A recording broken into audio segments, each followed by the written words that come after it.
Hello mga tao, magandang araw. Ako si Nol, isa akong guro dito sa Japan. Samahan nyo nga ako ngayong araw dahil exciting ang araw na ito. Nakahanap na ako ng bibilhin kong bike. Sa wakas, meron ring nagkasya sa budget ko. Isinet up na nga pala ni tata yung second hand bike na nabili ko at ito, ready to go na.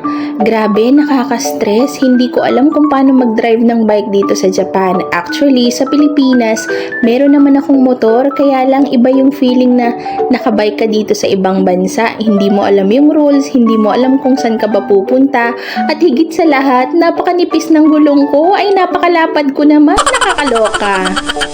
Tinesting ko na nga ang bike ko at naglakas loob akong pumunta sa supermarket.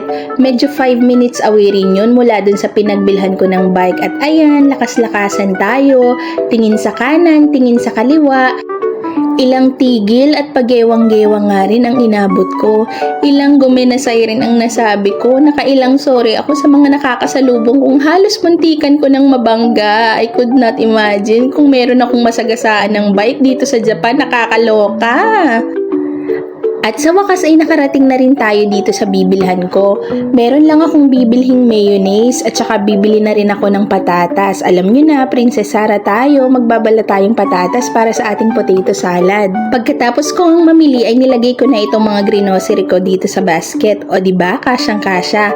At ayan na, sasakay na ulit tayo. Pero teka lang, babalik pa yan. Ano ba naman? Ang hirap talagang mag-vlog kung saan napupunta ang camera Sa wakas nga ay pauwi na tayo at inilagay ko nga ang cellphone dyan sa unahan ng basket para may POV kayo. Pero ayan nagpagewang-gewang. Talaga namang hindi pa ako marunong mag-drive ng bike, nakakaloka. Pero ayan, ito po yung daan papunta sa amin. Napakatahimik ng aking neighborhood. Habang nagbibisikleta nga ako ay narealize ko na ang dami ko palang nagagawang bagay independently. Napakasimpleng bagay lang ng pagbabike. Kung tutuusin ay hindi naman ito big deal. Pero para sa akin, napakasaya ng puso kong magawa yung mga ganitong bagay ng mag-isa. Kaya ko pala, meron pala tayong mga bagay na kakayanin natin kahit tayo lang.